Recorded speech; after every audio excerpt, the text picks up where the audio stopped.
मंगला गौरी व्रत कथा। पौराणिक कथा के अनुसार एक समय की बात है।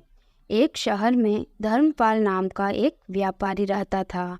उसकी पत्नी काफ़ी खूबसूरत थी और उसके पास काफ़ी संपत्ति थी, लेकिन उनके कोई संतान नहीं होने के कारण वे काफ़ी दुखी रहा करते थे।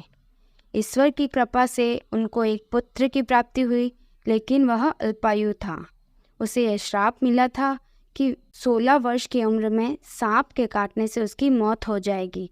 संयोग से उसकी शादी 16 वर्ष से पहले ही एक युवती से हुई, जिसकी माता मंगला गौरी का व्रत किया करती थी।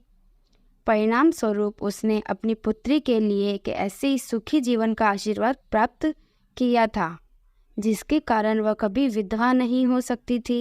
अतः अपनी माता के इसी व्रत के प्रताप से धर्मपाल की बहू को अखंड सौभाग्य की प्राप्ति हुई थी। इस वजह से धर्मपाल के पुत्र ने 16 साल की लंबी आयु प्राप्त की।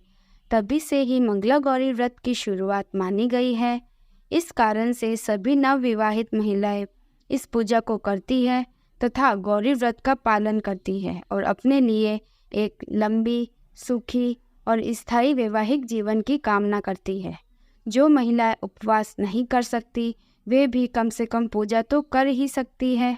इस कथा को सुनने के बाद विवाहित महिला अपनी सास व ननद को 16 लड्डू देती है। इसके बाद वे यही प्रसाद ब्राह्मण को भी देती है। इस विधि को पूरा करने के बाद व्रती 16 बाती वाले दिए से देवी की आरती करती है।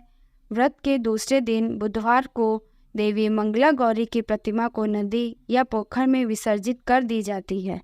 अंत में माँ गौरी के सामने हाथ जोड़कर अपने समस्त अपराधों के लिए एवं पूजा में हुई भूल चूक के लिए क्षमा मांगना चाहिए।